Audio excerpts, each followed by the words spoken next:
Salut à toutes, salut à tous. Bonjour tout le monde. Rétrospective Alexander Pfister volume 2.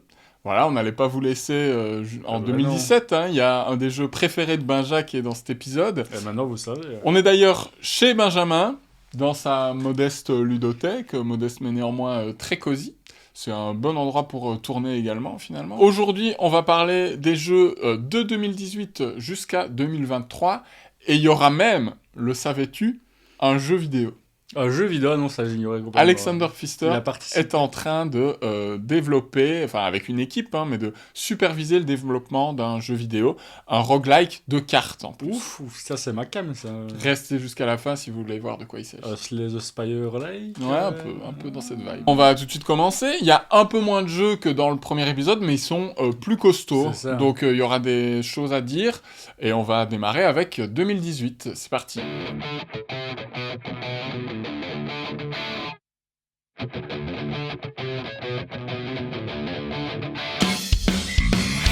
Catch me if you can, I'm like a chameleon. Est-ce que tu crois pas, Boris, finalement, que c'est cette période-ci, donc la plus proche de nous, qu'il a un petit peu installé en tant qu'auteur de gros jeux Eurogame C'est vrai qu'avant, il y a eu Gretchen Bah en fait, le déclic, on en parlait dans l'épisode précédent, ça a été Mombasa, où Ouais. l'éditeur l'amène à faire un vrai jeu expert, et puis après, le maintient dans ce C'est couloir-là, en disant, Great Western, ton jeu, il est gentil, mais mets-le au même niveau de complexité que Mombasa. Et je pense que forcément, il y a pris goût, et qu'il a continué, on l'a vu, on va continuer à le voir, à faire quelques jeux plus légers, mais il a été identifié, aussi avec le double Kennerspiel, etc., en tant qu'auteur, et oui, c'est là où maintenant les gens ont vraiment commencé à le voir comme un auteur de jeux expert, et c'est aussi une identité, une persona qu'il a confirmé en créant les jeux dont on va parler C'est aujourd'hui. ça, ouais, je pense, tout à fait. La nuit clouée au mur, la nuit nous tombe dessus, le jour nous... En 2018, Pfister n'a sorti qu'un jeu. 2017 était une année relativement chargée. Ce jeu, il est pas très connu. Enfin, les gens savent qu'il existe, mais s'en foutent un peu, je C'est crois. ça, bah, C'est oui. Blackout Hong Kong.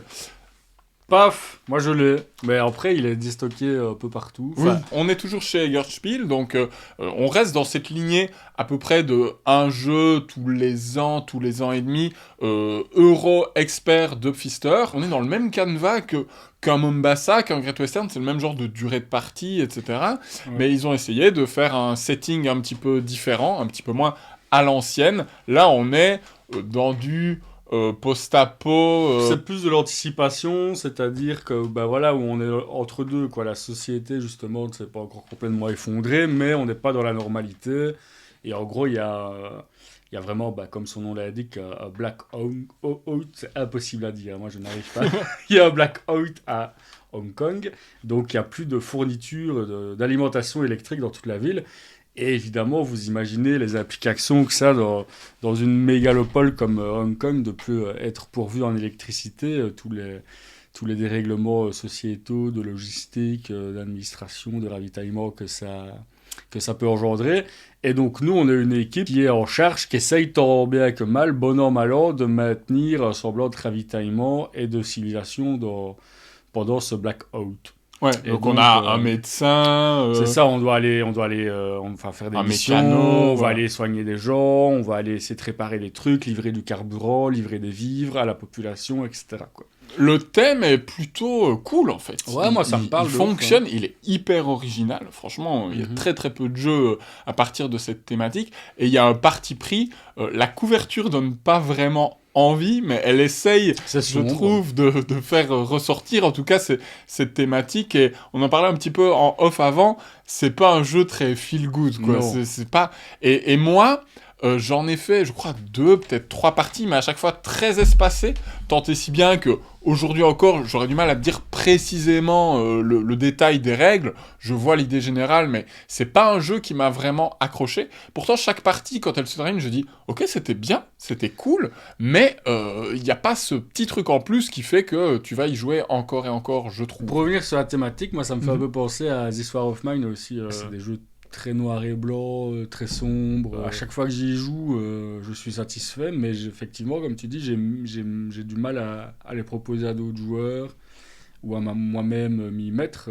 Parce que on parlait des jeux doudou l'autre jour, etc. Bah là, c'est peut-être l'opposé, quoi. C'est pas du tout... c'est un peu anxiogène. C'est un peu anxiogène et au-delà de ça, je ne sais pas, il y a quelque chose de l'ordre de l'inexplicable qui fait qu'on n'arrive pas à l'instituer comme un réflexe en fait dans nos décisions. Je ne sais pas pourquoi. Il est là, mais un peu à l'écart, quoi. Et ça demande un effort supplémentaire d'aller le chercher dans la ludothèque. Mécaniquement, comment ça fonctionne? Il y a une espèce de roue de ressources. En début de tour, on va lancer des dés. C'est ça va déterminer en fait les ressources disponibles pendant la manche. Mécaniquement, on est en terre inconnue, quoi. Donc ça reprend un petit peu la mécanique de cartes de Mombasa, avec ses fameuses colonnes. Oui, ça la reprend même telle quelle. Bah, c'est quelque chose, on va y revenir sur le jeu d'après, mais que Pfister fait pas mal et il assume de le faire. On retrouve ça chez Uwe Rosenberg aussi, ces mécaniques récurrentes. C'est l'idée que le jeu de société, un peu, le game design, c'est un peu une science, et que quand on a trouvé une mécanique, tout comme quand Dominion a inventé le deck building, bah on reprend ce truc de on achète une carte, elle va dans notre défausse, quand le deck est vide, on mélange, etc. Ça, c'est la base, les fondamentaux, et sur ça, on construit des nouvelles expériences, etc. Donc Pfister assume aussi de faire ça avec ses propres mécaniques. Et donc, ouais, il y a cette idée de placer les cartes dans des colonnes, de pas pouvoir les reprendre après un certain temps. Les dés qu'on va brasser et qui vont nous dire les ressources qu'on va gagner pour la manche, etc. Bah, en fait, on a des camions, si je me souviens bien, qui vont nous permettre de déplacer les ressources sur la ressource adjacente. En fait, c'est ergonomique parce que toutes les ressources des joueurs sont visibles au même endroit, et en même temps, c'est mécanique parce que ça fait sens. Il y a des adjacences qu'on va aller chercher, etc. Donc, il y a un peu de prise de risque en mode, bah, ok, si j'arrive à obtenir dans un premier temps ces camions-là, etc., derrière, je pourrais aller chercher de l'eau, ou le riz, ou les médicaments dont j'ai besoin, etc., pour finir ma séquence de jeu. Parce qu'en fait, vous avez des objectifs qui sont très importants, qui vont demander un certain empilement de couleurs spécifiques de cartes dans une colonne. Donc vous avez vos colonnes de cartes un peu complètement à la Mombasa, et vous avez des objectifs qui sont très importants à aller chercher en termes de points de victoire, mais aussi en termes de bonus dans le jeu, qui vont vous demander par exemple d'avoir une colonne avec 2 cartes jaunes, une carte rouge, une carte bleue. Cette colonne-là, a priori, si vous manque plus qu'une carte jaune pour y arriver, vous n'avez pas envie de la reprendre. Parce qu'à chaque début de manche, vous pouvez reprendre une des colonnes comme dans Mombasa. Il y a un peu de pouce ta chance aussi, parce que ces cartes-là, elles vont être disponibles dans un marché, et donc si vous n'arrivez pas à choper la carte jaune qui vous manque pour remettre, etc., ou bien au contraire si, ça va accélérer ou ralentir considérablement votre jeu, quoi. Et on peut avoir des blessés aussi. Tu peux avoir des membres de ton équipe qui sont défaussés sur le côté. C'est ça exactement. Donc en fait, à un certain moment dans le jeu, quand vous allez faire des expéditions dans un quartier pour choper des cadeaux, enfin des bonus, il y a un membre de votre équipe qui va se faire blesser dans l'expédition. Donc en plus, c'est thématique, parce que là, vous allez dans une zone dangereuse qui n'est plus sous contrôle, etc., pour essayer de la ravitailler ou que sais-je. Et vous allez perdre au hasard une des cartes de l'expédition. Et donc ça peut être une carte qui est vraiment forte, il y a des cartes vraiment plus fortes que d'autres dans le jeu, ou alors ça peut justement être une carte de base de votre main initiale, etc. Donc, mais ces cartes-là ne sont pas perdues, elles sont effectivement, comme l'a dit Boris, blessées, et vous avez une carte, c'est un médecin, et vous pouvez prendre un tour pour aller soigner cette carte-là. Donc tout ça est très thématique et ça marche assez bien avec la mécanique. Oui, en fait, il y a une justification thématique qu'il n'y a pas dans Mombasa, pour le coup. Parce que dans Mombasa, ce truc de colonne de cartes, etc., c'est un petit peu abstrait. Ça n'a pas vraiment de justification thématique. Ici, ça fonctionne bien. Mais le fait qu'il arrive après Mombasa fait peut-être que le jeu est moins marquant. Il y a aussi toute une notion de course. On essaye de quadriller des zones le plus vite possible. C'est ça, et donc il y a tout un tas de quartiers sur la carte. Et en fait, thématiquement, et mécaniquement, quand on va faire une mission, on va mettre un petit cube dans une adjacence de quartier, et quand on a fait le tour, on estime que ce quartier-là est à nouveau sécurisé, et on va faire des points si on arrive à faire ça, et on peut multiplier ainsi les quartiers qu'on va sécuriser. Donc il y a aussi un petit peu de placement de cubes, et de courses, et d'interactions comme ça avec les différents joueurs.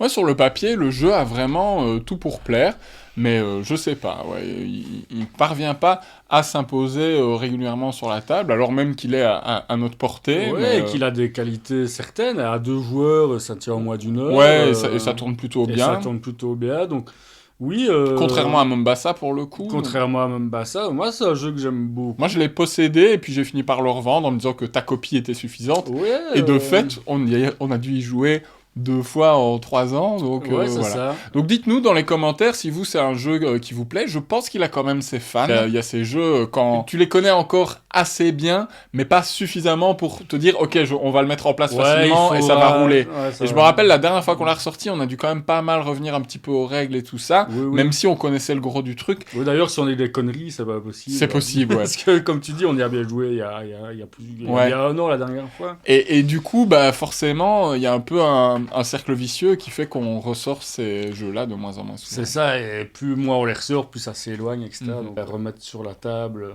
un jeu qu'on sent qu'on commence à. Qui s'éloigne dans notre esprit mécaniquement, etc. Bah, c'est toujours bien parce que ça permet de le reset, quoi, et donc de le sauver un petit peu, quoi. Parce que sinon, ça va être de plus en plus dur d'aller le rejouer, quoi. Mais le jeu suivant, lui, n'a pas du tout besoin d'être sauvé. Non, effectivement. Alors, en 2019, 2 jeux pour Pfister. Il y a eu Expedition à New Delhi, que toi t'as essayé une fois. Oui. A priori, t'as pas grand chose à en dire, Non. donc je vous en dirai ce que j'en pense J'ai juste bien après. aimé, mais. Ouais, voilà, très calcul mental. Enfin, on en parle ensemble. Entre vous et moi, juste après. Mais l'heure est venue d'aborder Maracaibo, ton top 8, je Top crois, 8 de mémoire, ouais. Un de tes jeux préférés, en tout cas, ton Alexander Pfister préféré. Un jeu que j'ai redécouvert sur le tard, grâce à son arrivée sur Board Game Arena. Et puis on y a rejoué en physique aussi ensemble. Il y a une extension également, donc on va essayer d'aborder un petit peu tout ça. Gros morceau. Maracaibo, ça sort donc en 2019, c'est chez Capstone Games.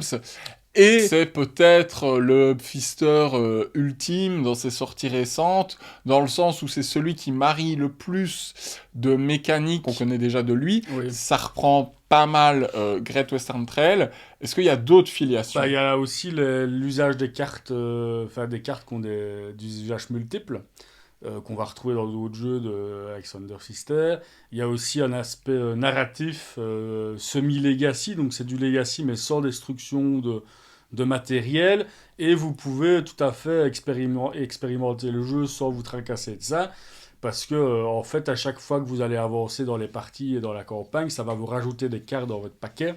Mais le livret trait explique bien, si vous n'avez pas le temps ou l'envie de faire ça, vous pouvez directement aller au mode intermédiaire de la campagne avec des cartes et des tuiles qui vont modifier le plateau en plus directement dans le setup du jeu. Si vous voulez faire la campagne narrative au complet, c'est quand même au moins 10, 15, voire 20 parties, je pense. Moi, j'ai pas été encore au bout. Parce que vous pouvez faire une partie sans forcément faire avancer le scénario si vous décidez de ne pas aller aux endroits nécessaires à son évolution, donc ça peut être assez laborieux. Moi j'ai trouvé ça fort lourd d'un point de vue narratif. Ouais, Pfister, on sait qu'il est très attaché au narratif, mais moi je vois pas toujours ce que ça apporte dans ces jeux, et parfois ouais, ça va même ralentir entraver la fluidité plus qu'autre chose, ça va compliquer la mise en place, etc. Fait, ouais. Mais bon, il y est vraiment attaché. Mécaniquement, si vous connaissez pas Maracaibo, on en a déjà pas mal parlé, mais c'est donc un rondel game, dans le sens où on va faire des tours de plateau, on va avancer notre bateau à chaque tour de 1 à 7 cases, et là où on s'arrête, on va faire une ou plusieurs actions en fonction de la nature de la case. Il y a plein de cases différentes, et cette rondelle va pouvoir s'enrichir petit à petit en fonction notamment des cartes qu'on pose ou des avancées dans la campagne. On va faire un certain nombre de tours de plateau, c'est ça qui est intéressant par rapport à un Great Western, c'est que ces 4, c'est fixe. Là où Great Western, il peut y avoir des disparités, quelqu'un peut avoir fait plus de visites dans la grande ville que d'autres. Donc ça change pas mal de choses en termes de tempo, parce qu'on peut mettre la pression sur ses adversaires en avançant plus vite qu'eux, parce qu'une fois que quelqu'un a atteint la dernière case, les autres ont un dernier tour. Donc si t'as très peu avancé, tant pis pour toi. Sachant qu'il y a des emplacements que tu ne peux pas rater, ou que tu ne veux pas rater, et qui sont... il y a Maracaibo, du éponyme du jeu, qui est indispensable à aller activer, et la dernière case de la rondelle qui est tout aussi importante, parce que c'est 2 cases qui vont vous permettre de faire des combats Et c'est grâce au combat que vous allez augmenter votre influence dans dans les 3 nations qui se disputent le contrôle des Caraïbes. Et là, c'est aussi encore à une filiation avec ces autres jeux. Oui, On va ça, c'est du retrouver- Mombasa, C'est en du fait. Mombasa tout craché. Donc, vous avez trois nations, les Espagnols, les Français, les Anglais. Et vous pouvez monter d'influence chez ces nations-là en combattant pour elles. Vous êtes un corsaire, donc votre allégeance est flexible. Et, mais là où ça va faire des poids, c'est un multiplicateur de votre influence fois le nombre de De villes, petites maisons, de villes contrôlées par le pays en question. Et donc vous pouvez investir beaucoup d'influence dans une nation, et pour autant, si les autres joueurs la délaissent, il n'y aura pas eu beaucoup de cubes joués, donc ça ne va pas vous faire tant de points que ça. Ouais, donc ça, par opportunisme, tu vas suivre aussi les autres, etc. C'est vraiment du Mombasa tout craché. c'est ça, quoi. exactement. Ouais. Là, c'est ce qui le distingue, c'est le jeu de Pfister qui est le plus jeu de cartes. Alexander Pfister, il aime beaucoup les jeux de cartes, il en parle en interview, il aime l'info cachée que ça crée. Donc là, on a sa main de cartes, on a aussi une zone ouverte où on va pouvoir mettre des cartes en réserve pour pouvoir les garder pour plus tard et compléter notre main un petit peu plus vite. Mais du coup, on donne une information à nos adversaires sur le potentiel des cartes qu'on peut jouer. C'est ça. Donc là, on retrouve effectivement cet usage multiple, dans le sens où les cartes ont un pouvoir si tu les poses, mais elles ont aussi des ressources sur le côté, à la Oh My Goods et ce genre de jeu plus léger. On retrouve cette mécanique-là, donc t'as tout le temps ce dilemme de gestion de main, de est-ce que cette carte, je la garde parce que son pouvoir me plaît, mais en même temps, de manière opportuniste, tactique, j'ai vraiment besoin d'un maïs pour aller livrer avant mon adversaire, et donc tant pis, je m'en sépare. Oui, parce que c'est ça, vous avez aussi un plateau qui représente votre bateau de corsaire que vous allez pouvoir améliorer en faisant des livraisons dans les villes que vous visitez, quoi. Et, les villes ont des demandes de marchandises précises pour être ravitaillées, que vous allez retrouver sur vos cartes, et donc vos cartes, vous allez les défausser uniquement pour cet usage-là, des fois. Ouais. Sachant, moi, je trouve que souvent, justement, les joueurs qui n'ont pas l'habitude de Maracaibo sont un peu frileux sur le fait de dépenser leurs cartes, des cartes qu'ils estiment fortes, etc.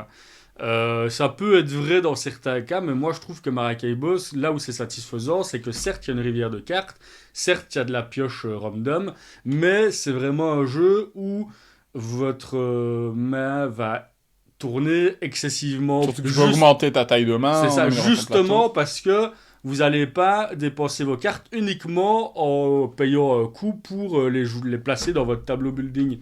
Vous allez les défausser pour autre chose, et il y a plein de manières de les défausser, notamment aussi pour faire de l'argent avec certains espions, etc. On va peut-être y revenir. Ouais. Et ça, c'est très satisfaisant parce que ça permet de creuser le paquet de cartes et de trouver des solutions beaucoup plus rapidement qu'avec une rivière figée et une maille qui va beaucoup moins être dynamique. Et ça va plus vite que dans Great Western Trail aussi, parce Oui. que dans Great Western, t'as ce truc de quand ta main de vache est bonne, tu dis bon bah vas-y, j'attends, j'essaie de la garder telle quelle, mais il peut y avoir un côté un peu frustrant, de même que si tu pioches pas les bonnes cartes, tes bonnes vaches au bon moment, t'as pas toujours les solutions qu'il faut, je trouve. Ici, Pfister te donne plein de solutions. C'est ça. Il te dit, C'est un jeu vas-y, créatif. t'as une rivière de cartes ouverte, donc tu peux payer des sous pour aller chercher dedans. Voire pas si voire t'as pas si t'as amélioré ton plateau. T'as cette zone de réserve pour, donc t'as quasiment tout le temps, tant qu'elle est pas pleine, des solutions pour piocher davantage, pour faire tourner davantage ta main. Donc c'est ça qui est vraiment intéressant. Par exemple, Pfister, il dit en interview qu'il adore Underwater Cities, et on trouve dans Maracaibo une filiation, je trouve, dans la façon de jouer ses cartes et de gérer sa main, et il déteste le downtime, et c'est pour ça aussi qu'il aime le draft. D'ailleurs, en parlant de draft chez Pfister, c'est un truc qui est pas énormément présent, à part dans Tibor de Builder, dont je parle à la fin de la rétrospective précédente, et entre-temps, j'en ai fait 3 parties, et c'est de la balle, on a voulu l'essayer l'autre jour, et puis on n'a pas encore eu l'occasion, mais il faut que je te le montre.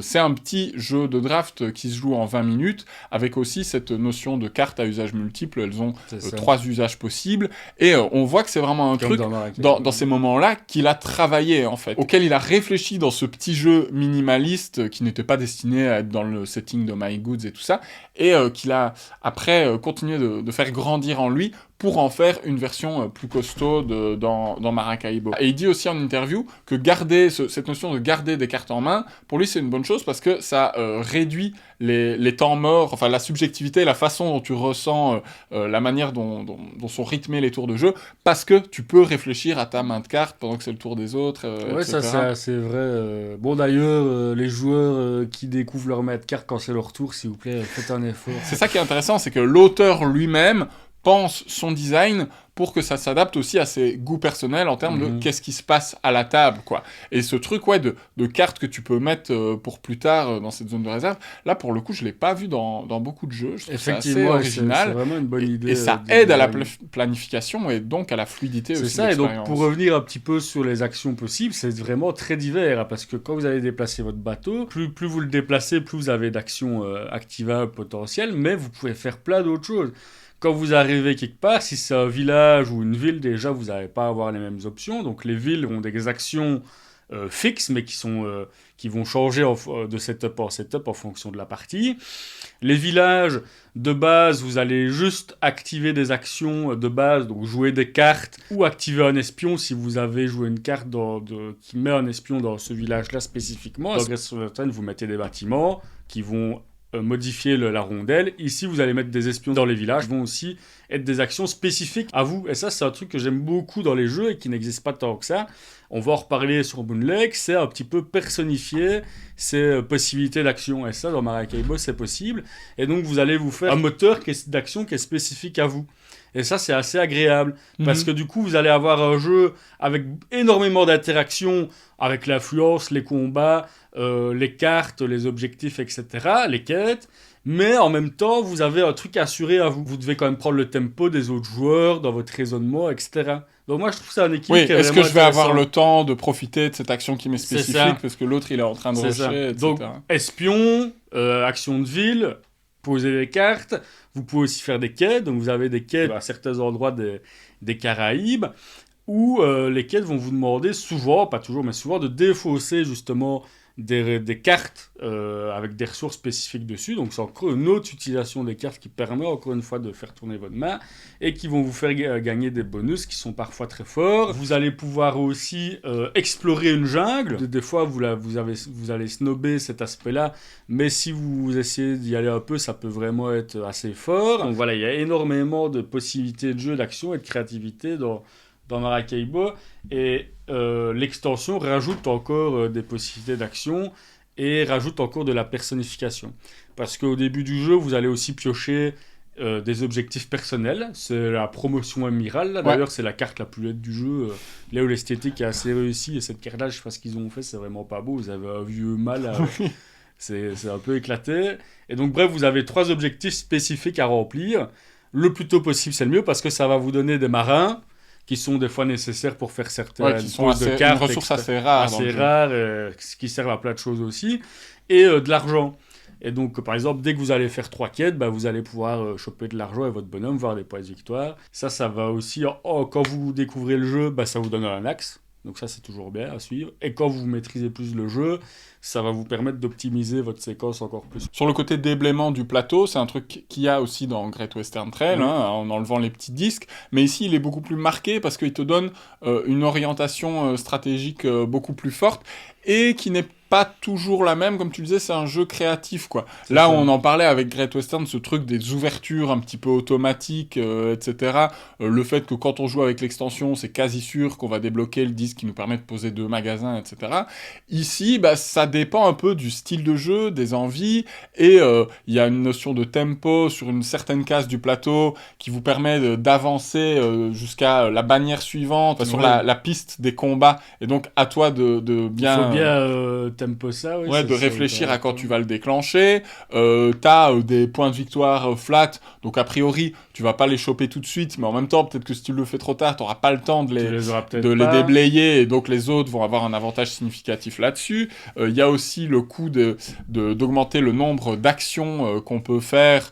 En fait, en fonction du nombre de cases que vous avancez, vous pouvez faire un certain nombre d'actions, et vous pouvez améliorer ce ratio-là. En début de partie, c'est pas très utile, mais en fin de partie, ça peut être capital. vital, en fait, parce que ça peut vous donner vraiment un avantage C'est ça. significatif. Il y a aussi les objectifs de fin de partie, donc Oui. le scoring. Là aussi, il y a un tempo qui est intéressant là-dessus, parce que si on est premier à se mettre dessus, on aura... 2 points en plus, oui. D'ailleurs, il y a un mode que Pfister admet aussi.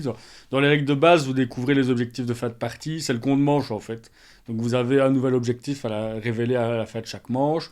On peut jouer avec les 4 objectifs révélés dès le début de partie, si vous préférez avoir ces informations-là directement. Ça rend le jeu plus stratégique. Ça rend le jeu plus stratégique, effectivement. Si vous savez qu'il n'y a pas, par exemple, de points à aller chercher en faisant des quêtes pendant cette partie ici, en termes d'objectifs de fin de partie, bah, vous allez peut-être moins le faire ou vice-versa. Maracaibo a aussi eu droit à son extension. Tu disais que Pfister, c'était pas forcément un truc qui l'affectionnait, ou en tout cas... C'est les éditeurs qui viennent vers lui en lui demandant, quoi. Ce qu'il expliquait, c'est que sa démarche, c'est de vraiment voir alors tous les retours qu'il y a sur le jeu de base, et il a vu que, notamment par rapport à la campagne, bah, lui, sa crainte, c'est que il a vu qu'il y avait beaucoup de jeux à campagne, les Legacy, Pandémie Legacy et tout ça. Quand tu finis la campagne, bah, tu rejoues pas, quoi. Le jeu est terminé, il est derrière toi.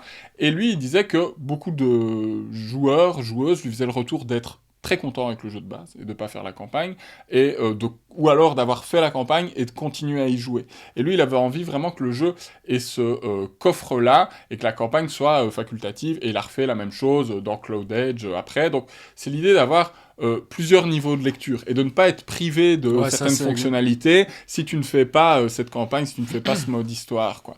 Et du coup, oui, extension, pourquoi pas, mais il y avait déjà tellement à faire avec le jeu de base, avec cette campagne, etc. Donc, comme dans Underwater Cities, jeu qu'il aime beaucoup, une part de l'intérêt de l'extension, c'est d'amener des plateaux double couche. Des plateaux double épaisseur. Ouais, parce que vous voyez ici, vous avez des petits emplacements pour mettre des petits cylindres que vous pouvez déblayer pour améliorer votre plateau. Bah, dans le jeu de base, bah, c'est comme dans Underwater Cities, il n'y a pas de double épaisseur, donc ça peut être très brouillon et très confus si ça bouge. Donc ça, c'est quand même bien plus confortable. Et votre bateau est aussi différent du jeu de base, que vous allez encore plus pouvoir le personnaliser, notamment avec des actions de ce type-là qu'on va choisir en début de jeu, qui vont être, quand ce sera amélioré, ce sera un passif ou une action qui va encore une fois être spécifique à vous.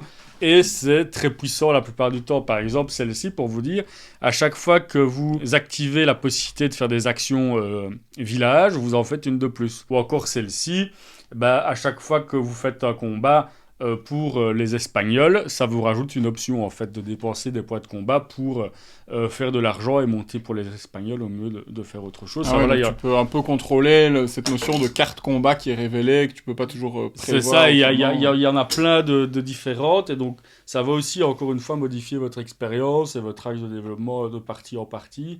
Donc moi j'ai vraiment trouvé ça super intéressant. Ça rajoute aussi ceci qui est à chaque fois quand c'est déblayé, quand vous enlevez des cubes d'influence dans les villes ou les villages, vous allez pouvoir les mettre là-dessus pour gagner des petites ressources, et quand c'est tout complété, vous allez encore faire des points de victoire, etc. Donc c'est plein de petits ajouts comme ça, de petites possibilités en plus. Ça va évidemment, comme souvent avec les extensions, pas vous réconcilier avec le jeu de base s'il vous plaît pas. Par contre, si vous êtes fan, ça vient vous donner plein de petits éléments qui relancent votre intérêt, qui augmentent encore la profondeur. Il y a aussi des nouvelles cartes dans la pioche, évidemment. En fait, moi, pourquoi c'est ce jeu-ci qui me parle le plus chez cet auteur, c'est parce que c'est un jeu à la rejouabilité considérable. Notamment parce que déjà il y a le mode campagne.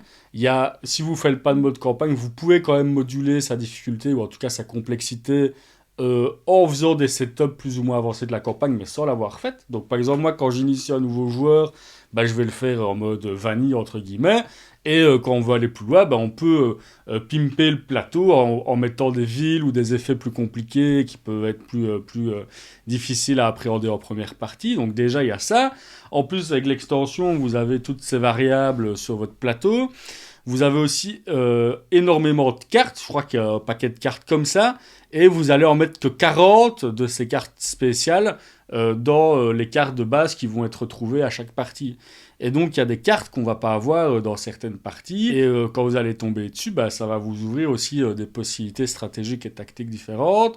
Les actions des villes sont aussi différenciées à chaque partie, parce qu'il y en a plein dans la boîte et on va les mettre au hasard en début de partie. Donc voilà, il y a énormément de setup en fait et de possibilités différentes dans le jeu, tout en ayant un tronc de règles commun en fait. Les extensions, à part lire le petit module ou le petit effet spécifique, etc., ça va pas alourdir considérablement les règles, voire pas du tout. Et donc, c'est très agréable. Et donc, le seul défaut, moi, que je retrouve à Maracay Boat, mais c'est un peu le défaut de ses qualités, c'est la mise en place. Parce que justement, il y a plein de modules, il y a plein de tuiles en plus, il y a plein de cartes en plus, il y a plein de quêtes en plus. Et donc, à chaque fois, il faut trier un petit peu, ou alors vraiment être organisé dans son rangement au préalable pour mettre ça en place, quoi. Ouais, moi c'est un jeu qui m'a longtemps intimidé, notamment pour ces raisons-là. De loin, tu vois une campagne et tout, tu dis ouf. Et puis qui avait l'air un petit peu usine à gaz, de reprendre vraiment toutes les mechas de Twister dans tous les sens et d'en faire un gloubi-boulga. Au final, il est assez digeste, il est plutôt fluide, il est plaisant à jouer. Il y a cette notion qu'on retrouve dans les jeux de cartes de je pose une carte, j'ai la satisfaction immédiate de ce qu'elle me fait, j'augmente mes revenus aussi, etc. Et en même temps, il y a des dimensions en plus. C'est pas juste un jeu de cartes, il y a vraiment cette notion De rondelle, tempo, etc. avec Qu'on retrouve très fort dans les livraisons, Ouais. dans plein de Ouais, choses, avec dans des les combats. passages un petit peu obligés, Ouais. et en même temps, peut-être Tu peux surprendre tu des peux fois. surprendre, c'est ça, te dire allez vas-y, Faire des c'était coups contre obvious la que je m'arrête là, mais je trace parce qu'il faut le faire. Donc non, le jeu a vraiment beaucoup de qualité. Quelle est la meilleure configuration? C'est une autre qualité. Moi, je l'ai beaucoup pratiqué à deux. Ça marche très bien à deux, je trouve. Justement parce que dans cette tempo et dans l'influence des différentes nations, vous avez vraiment un contrôle, vu que c'est du un C'est un jeu de tir à la corde un peu. C'est un peu jeu de tir à la corde, si on veut, en quelque sorte, quoi. Dans le tempo de la rondelle, ça peut être plus satisfaisant si on est deux joueurs ou deux joueuses qui voulons prendre notre temps, etc. On peut aussi se mettre d'accord de manière un peu implicite, etc. Ou au contraire, on peut le jouer de manière beaucoup plus agressive. Ça marche très bien dans les deux cas, je trouve. Ça va des sensations différentes. Et je l'ai aussi joué à 3 et 4. Et alors à 4, moi je trouve que ça marche encore très bien parce que justement au niveau de l'influence des nations, ça va être beaucoup plus tendu. Ça m'est arrivé même qu'on mette tous les cubes d'une nation, voire de plusieurs nations quand on joue à 4. Après à 4, ça va quand même durer sa paire d'heures, quoi, Ouais. voire plus. Le premier tour du plateau il va être assez rapide. Et puis de plus en plus, vu que c'est un tableau building aussi, votre moteur va grossir, vous allez être de plus en plus efficace, vous allez avoir de plus en plus de thunes, vous allez faire de plus en plus de choses aussi à chacun de vos tours, vous allez avoir vraiment des très très gros tours qui sont très satisfaisants, mais qui peuvent être un peu longs du coup pour les autres joueurs. C'est un gros game qui peut être un peu long à 4 joueurs, etc., mais qui a ses qualités à 4. Et à 3, c'est peut-être finalement le meilleur compromis. Comme souvent, hein, comme en plus il y a 3 nations, C'est spontanément, t'as peut-être envie. Là où Mombasa, il y a 4 compagnies, tu te dis ah ouais, 4 joueurs et ça se vérifie. 3 compagnies, tu te dis tiens. Paradoxalement, c'est peut-être le nombre de joueurs que j'ai le moins expérimenté. Ok. Souvent, je les joue à 2 ou à 4. Et dans le mode campagne, des fois, on s'est dit bon, mécaniquement, de manière optimale, j'ai pas besoin de m'arrêter là, mais il fallait qu'on fasse une quête pour avancer dans la campagne, donc on s'est dit bon. Allez, je vais aller m'arrêter, livrer les 2 plantes au médecin, je sais plus où, là, pour avoir la carte et faire avancer l'histoire, etc. Tu vois, Bon, on voit bien que cette histoire, c'est un peu laborieux. elle s'abrique mais- pas de façon naturelle et que c'est pas le point fort du jeu, en tout cas de ton Ouais, point de mais vue. après, ça dénote d'une intention de l'auteur que Ah moi ouais, j'aime bien. ça c'est clair. C'est-à-dire que le gars, il vient avec une proposition qui est réfléchie, voire qui est un petit peu trop poussée sur cet aspect-là, par rapport aux attentes des joueurs et des joueuses. Mais qu'est-ce que ça dit de son intention? Ça dit, en fait, moi je fais un jeu qui est là pour durer, je fais un jeu qui est fait pour être joué, qui est fait pour être pratiqué. Je fais pas un jeu pour remplir un cahier des charges ou parce qu'il faut qu'il y ait un Fister Ouais. dans les boutiques cette année-ci. C'est Ouais, un je jeu veux un qui a jeu de qui dure dans le l'ambition temps. Ouais. et qui dénote d'un respect en fait pour sa communauté tout simplement, quoi. C'est un jeu qui a du contenu et qui a de l'investissement éditorial et créatif. Justement, avec mon ami, notre ami en commun avec qui j'ai beaucoup joué à deux, il y a un truc qui est étonnant. Je ne sais pas si ça dénote d'un équilibrage très poussé ou au contraire d'une impasse mécanique, mais à chaque fois qu'on jouait à deux, on était vraiment dans un mouchoir de poche en termes de scoring, quoi. Ah oui, avec On est- pourtant des gros scores. On était à 270, dans les 275, sachant que l'extension permet de faire énormément plus de points, mais je parle ici du jeu de base. Et quand je joue avec d'autres gens, pareil, j'arrive souvent proche des 300 points.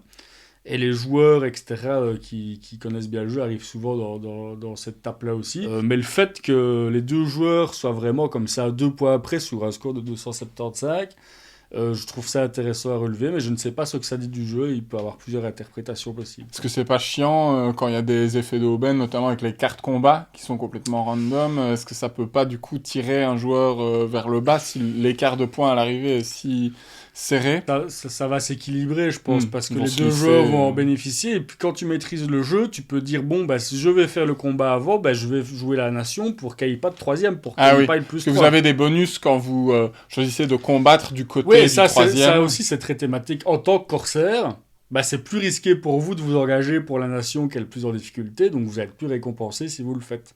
Et au contraire, si vous allez avec la nation dont le rapport de force est dans la bataille en cours est le mieux, bah, des fois vous allez même payer de l'argent pour pouvoir combattre pour cette nation-là, quoi. Mais vous allez avoir plus de puissance. Moi, j'ai joué une fois une action qui me permet de mettre matelot à côté des tuiles combat sur le plateau principal. Et en fait, à chaque fois que je fais un combat, je vais pas piocher une tuile, mais 2 tuiles combat et j'en choisis une des 2. Ah ouais, donc tu lisses ce hasard-là pour le Donc coup. je lise ce hasard-là et j'ai trouvé ça assez intéressant. Donc voilà, il y a plein d'idées, encore une fois, dans l'extension. J'ai pas du tout exploré tous les modules. Reste à voir Pirates de Maracaibo. Oui, qu'on voulait essayer Sun, moi que je pensais peut-être même me procurer, parce que j'avais mal compris après eux que c'était un jeu plus light que Maracaibo, mais manifestement c'est pas forcément le cas, si j'ai bien compris. Bah, il a l'air d'avoir un peu des retours qu'on en a eu, le cul entre deux chaises, Voilà. quoi. Les gens qui ont essayé se sont dit, bah, en fait, autant jouer à Maracaibo. On l'essayera pour la science. On l'essayera et puis pour la science, verra. au pire on aura une bonne surprise. En tout Ouais. cas, moi je vous encourage vraiment à essayer Maracaibo ou à le ressortir si vous le connaissez déjà. Et en plus, comme l'a dit Boris tantôt, depuis peu il est sur BGA, si vous avez personne autour de vous qu'à la boîte. Et l'adaptation est assez bien faite, Ouais, ça bien marche sûr. bien, ça Ouais. marche bien sur BGA. Through a blind man's eyes, we're all on the same side, and that's what I say. Merci à Benjamin pour son accueil et son analyse. On le retrouve tout à l'heure. Et nous, on va terminer l'année 2019 avec 2 autres jeux. Alors, rassurez-vous, je serai moins long sur ceux-là. Surtout le premier, Wurfel WG, qui est vraiment un tout petit jeu comme Pfister les affectionne. Alors, Wurfel, ça veut dire dé, et WG, en tout cas VG Zimmer, ça veut dire colocation, si je ne m'abuse. Alors, c'est un tout petit jeu de dés chez Cosmos, hein, pas traduit, et co-créé avec Johannes Krenner, l'auteur de Challengers, parce que pourquoi pas. Bon, j'ai dû regarder une vidéo traduite automatiquement par YouTube pour vous en dire quelque chose, et croyez-moi, c'était pas simple. C'est un thème absurde avec des colocataires dégueux qui font pas la vaisselle, il y a une course pour atteindre 16 points de victoire. C'est un petit jeu de placement de dés sur des cartes avec de la prise de risque. On peut faire autant de lancers qu'on veut, mais on risque de se choper des cartes qu'on veut pas. On veut obtenir certaines faces pour avoir le canapé, l'œuf sur le plat, etc. Et puis, une fois que vous avez fini votre tour, les autres joueurs ont un tour complet pour vous attaquer et vous piquer les objets que vous avez récupérés. Donc on cherche à accomplir des listes de tâches, on veille à ce que le frigo soit rempli, etc. Vous avez un peu l'idée du thème. C'est très crétin, ça a l'air d'être vraiment basé sur la chance, mais assez fun. Ça me fait penser au vieux jeu illustré par John Kovalic, Les Colocs. J'ai pas plus à dire sur ce jeu, je pense qu'avec ce thème et ces illustrations, on est à la limite du nanar, et en même temps, ça peut aussi être rigolo, mais c'est évidemment pas un jeu de Pfister qu'on retiendra dans les livres d'histoire. Je suis pas certain qu'il en soit lui-même particulièrement fier. Mais par contre, cette mécanique de lancer de dés avec de la prise de risque, retenez-la bien parce qu'on en reparle très bientôt en 2020. Mais avant, il reste un jeu de 2019 à évoquer, il est un petit peu plus conséquent quand même.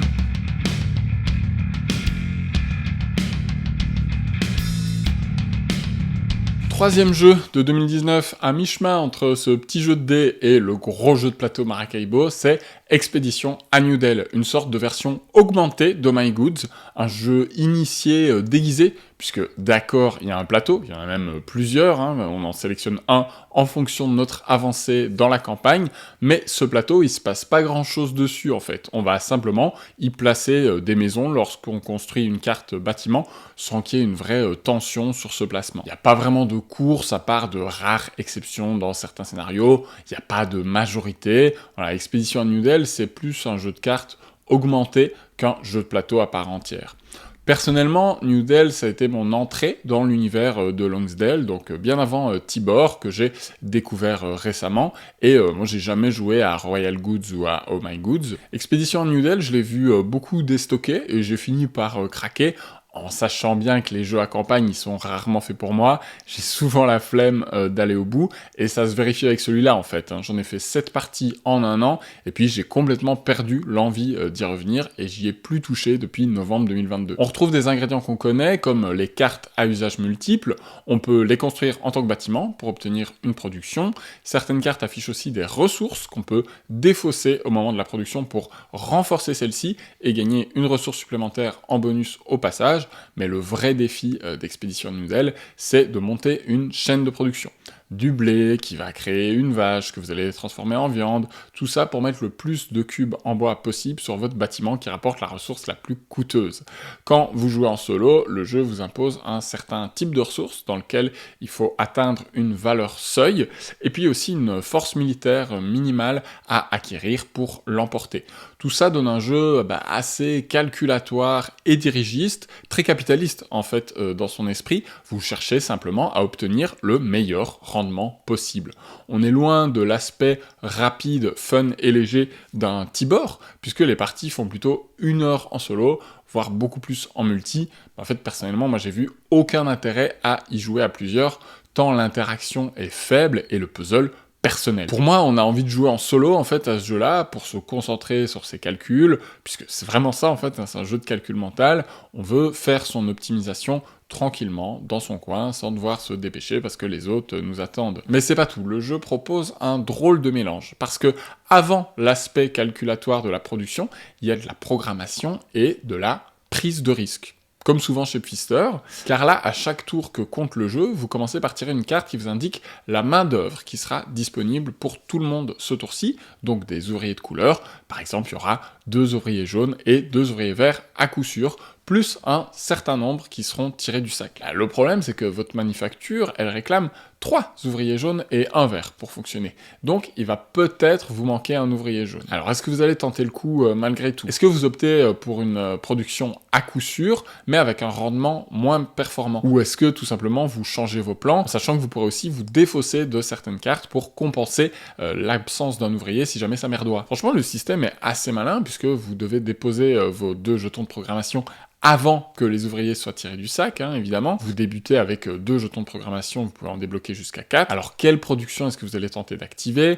Est-ce que vous allez augmenter votre portée pour construire plus loin et atteindre les cases qui donnent plus de points de victoire? Est-ce que vous allez choisir de piocher des cartes? Voilà, le jeu offre des choix intéressants comme ça, et le mélange fonctionne étonnamment bien. Mais le problème, c'est que c'est à la fois trop laborieux pour que moi ça m'accroche pendant toute une campagne en solo, et en même temps c'est trop solitaire pour que je joue à ça avec d'autres gens en fait. Franchement, j'aurais toujours quelque chose de plus fun, de plus pertinent à jouer à 2 ou plus qu'Expédition à Newdale quoi. Donc voilà. Et pour finir, chose étonnante, Newdale contient une dose importante de narration. Surprenant, Elle est encore plus mise en avant que dans Oh My Goods et dans Tibor, puisque le jeu propose une campagne d'emblée avec 8 épisodes dans lesquels il faut progresser. Et peut-être que je serai le seul dans ce cas-là, et si oui, je vous prie de m'excuser, mais franchement, moi je trouve qu'on s'en tamponne le coquillard avec une authentique babouche marocaine, quoi. Comment est-ce que tu veux qu'on insuffle une âme dans un jeu qui est aussi froid ? Pour moi, c'est perdu d'avance, et quand je lis une histoire chez Pfister, j'ai vraiment l'impression de voir un musée à l'ancienne, qui sait pas comment mettre en valeur les infos sur ses œuvres, tu sais, avec des cartouches poussiéreux, verbeux, que personne n'a envie de lire. Voilà, moi je sais même pas vous dire si l'histoire elle est bonne ou pas, j'en ai aucun souvenir. La suivre, ça consiste à lire des textes éparpillés ça et là, et moi je comprends vraiment pas le délire. Je vois pas à quel moment je suis censé me sentir immergé dans cet univers assez abstrait pendant que je fais mes tables de multiplication là, mais n'hésitez pas à me détromper si la prose d'Alexander Pfister vous transporte. En tout cas, ce qui est sûr, c'est que ça aura pas suffi à me faire aller au bout de la campagne. Je pense que je vais finir par revendre ce jeu qui prend la poussière. Il est pas vraiment désagréable en vrai, il a de bonnes idées, son système fonctionne bien, mais sur le long terme, je dois constater qu'il déchaîne pas mes passions, quoi. Alors, on arrive en 2020. Pfister vient d'une année où il a sorti Maracaibo, qui a été un succès public et critique, tout le monde l'attend au tournant. Et pour son nouveau gros jeu, dans le sens où il est vendu dans une grosse boîte, parce que, on va le voir, ce nouveau titre est en fait moins complexe que les précédents, pour ce nouveau gros jeu, il choisit un nouvel éditeur, Nanox Games. Une boîte autrichienne dont c'est le premier jeu. Alors j'ai pas trouvé d'infos, leur site internet est très sommaire, mais en fait j'imagine que la boîte s'est montée pour éditer ce jeu-là, pour éditer Cloud Age. Nanox Games, ils ont très peu de sorties, puisque leur seul autre jeu publié, c'est Evenfall, en collaboration avec DLP Games et Matago pour la VF, qui est sorti là, à Essen 2023. Donc 2 jeux en 3 ans, on est clairement face à une petite société qui prend son temps et qui est probablement uniquement composée du propriétaire, un certain Tino Jokic. Avant de parler du jeu, et je précise qu'on n'y a pas joué, même si Benja l'a récupéré en solde, j'ai consulté une interview en visio tournée pendant le Covid pour voir comment Pfister présentait son jeu.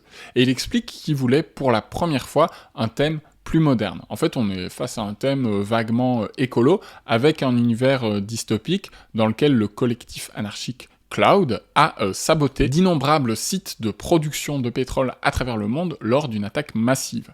La catastrophe environnementale qui en a résulté a eu des effets désastreux sur l'ensemble de la planète. Et maintenant, des années plus tard, on incarne des équipes pro-environnement qui voyagent au-dessus d'un paysage asséché dans leur dirigeable à la recherche d'une vie meilleure, tout simplement. Donc on visite des villes, on envoie des drones, collecter des ressources, et puis on affronte la milice de Cloud, ces salauds. Bon comme souvent avec les jeux conçus par des figures identifiées, on oublie complètement que Cloud Age a un co-auteur en la personne d'Arno Steinwender, qui est lui aussi autrichien et qui a à son actif pas mal de jeux, notamment l'excellent jeu de questions Smarten que vous avez vu dans le top 20 de Benjamin, et on lui doit aussi une trentaine d'autres titres quand même, essentiellement des petits jeux, mais sa première création date de 2001, donc le bonhomme, je peux vous dire, il en a vu. Et à vue de nez, Cloud Age est son jeu le plus complexe. Comme New Del, Cloud Age est un faux gros jeu, dans le sens où sa profusion de matériel, son mode campagne, etc., laisse à penser qu'on va avoir affaire à un jeu expert. Et en fait, on est plutôt sur de l'initié, en réalité. On est à 2,83 sur 5 sur l'échelle BGG, pour vous donner une idée. Et Cloud Age, il contient encore une fois une dimension de prise de risque qui va se manifester ici par l'intermédiaire de nuages dont on ne peut pas connaître à l'avance la quantité d'eau qu'ils contiennent. Oui, si la météo était une science exacte, ça se saurait. Donc on a un plateau dirigeable, personnel, qu'on va pouvoir améliorer en combat, en mouvement, en production. Il y a aussi ce plateau central à explorer, bien sûr, qui est constitué de tuiles. Et puis, comme on le mentionnait à propos de Maracaibo, il y a une mise en place spécifique en fonction du scénario qui semble assez laborieuse à déployer.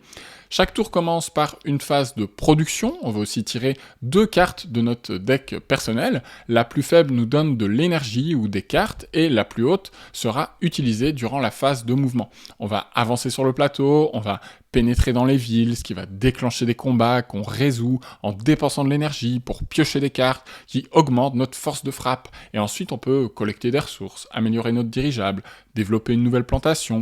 Voilà, tout ça semble assez simple. Du point de vue de Pfister, il en parle dans l'interview, la force de Cloud Age réside dans ses 200 cartes de pouvoir différentes. Je l'ai déjà dit, Pfister c'est un gros fan des cartes. Elle l'autorise justement à laisser des règles simples et ajouter des règles grâce aux cartes. Il dit, on les lit au fil de la partie, il n'y a pas besoin de les expliquer au début. C'est vrai. Et puis il dit aussi que sur ces cartes, on peut mettre des illustrations magnifiques, qu'elles vont être moins hasardeuses que des dés, qu'elles nous obligent à faire des choix dans la gestion de main. Ici, il y a des cartes plus faibles qui vont donner beaucoup d'eau, qui vont donner un cadeau one-shot, ou à l'inverse, les cartes fortes ont moins de bonus. Donc il y a un dilemme à la Great Western Trail, selon Pfister. Il le qualifie, ce Cloud Age, de light deck building. Éditorialement, il va utiliser la campagne pour ajouter de nouveaux éléments dans le jeu, comme dans Maracaibo. Mais ici, la campagne est plus courte. Il n'y a que 6 chapitres qui sont là pour introduire de nouvelles choses à chaque fois. Donc les premiers chapitres sont plus rapides, le tour est plus court. Et en fait, il va amener des éléments comme un didacticiel de jeu vidéo jusqu'au 3e chapitre, où là, on atteint le jeu de base. Et puis les 3 suivants vont ajouter des éléments legacy, et il raconte une histoire, évidemment. Il conclut l'interview en nous disant « Je suis sûr que les gens vont aimer Cloud Edge, car vous allez y trouver ce que je sais faire. » Mais d'après lui, le jeu va aussi plaire aux gens qui aiment moins les jeux experts, parce qu'il est jouable en 90 minutes, qu'il y a différents scénarios, dont des faciles. Il s'est un peu planté ton jeu, Alexander, non? Ouais, Cloud Edge, il a été déstocké de partout. Je pense pas que ça soit un naufrage complet, sinon la boîte aurait mis la clé sous la porte, hein. Mais clairement, on n'est pas face à un succès planétaire. C'est pas du tout le jeu le plus salué d'Upfister, ni son plus connu. Et je vous l'ai dit, nous, on possède le jeu, mais on l'a pas encore sorti. C'est pas tout à fait un hasard, parce que ces jeux en campagne qu'on sait pas par quel bout prendre, récemment, on a eu aussi le cas sur Revive, hein, que j'aime beaucoup, mais dont il faut zapper la campagne, en fait, pour avoir le jeu complet. Bah, moi, je trouve que c'est rarement une bonne idée, ce système-là.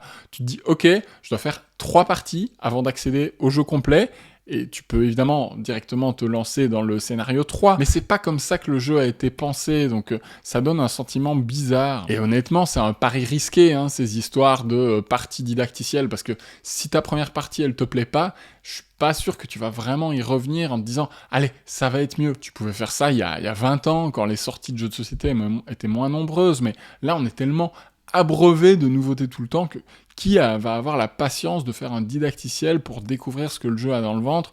Franchement, je suis pas sûr. Mais bon, dites-nous hein, si vous aimez Cloud Edge et si nous, on devrait s'y mettre, et si oui, de quelle façon? Est-ce qu'on passe vraiment par ces étapes intermédiaires de la campagne ou pas? Moi, j'ai par exemple eu un retour de Miss Meeple Board Game qui adore Maracaibo, mais qui a pas du tout été convaincue par Cloud Edge. Hein. Elle me dit, je l'ai revendu au bout de 2 parties, je m'y suis beaucoup ennuyé, même si il contient plein de bonnes idées.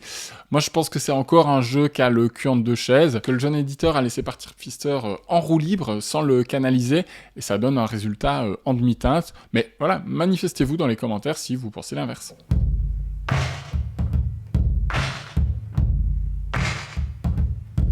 Alors le jeu suivant de 2020, pour le coup, j'y ai joué, mais malheureusement il va pas redorer le blason de cette année.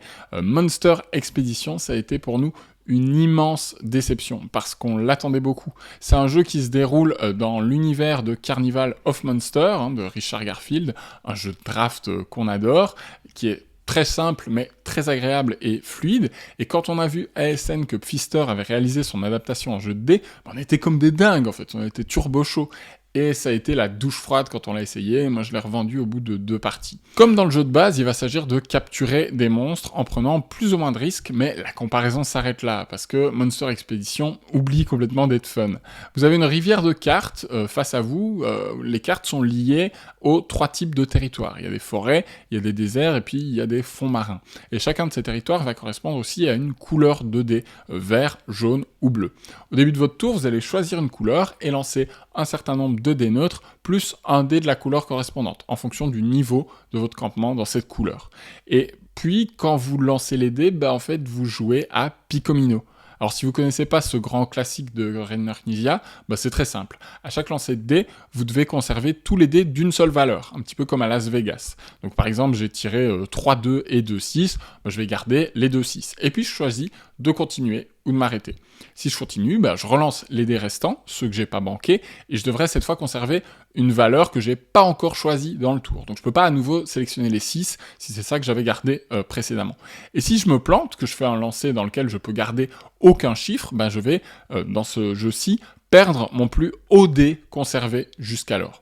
Je peux à nouveau décider d'arrêter les frais là, ou encore continuer, etc. Donc c'est Picomino en plus laborieux, en plus chiant, parce que c'est 100% solitaire, là où dans Picomino, vous regardez ce qu'il y a chez vos adversaires, parce que vous pouvez leur voler une tuile point de victoire si vous atteignez exactement son montant avec les dés. Ce qui vous donne en fait envie de prendre des risques et ce qui rend le jeu excitant. Avec tout le monde qui vous encourage autour de la table, qui dit « Allez, vas-y, relance, essaye, encore un petit coup, etc. » Dans Monster Expedition, tout le monde s'en fout parce que ce que vous faites n'a d'incidence que pour vous-même. Il y a quelques effets vaguement interactifs mais qui sont vraiment pas satisfaisants et donc franchement, ça tombe à plat. Alors il y a une bonne idée, c'est que si vous sélectionnez les dés de faible valeur, vous allez améliorer le ratio de lancer de vos campements pour les manches d'après.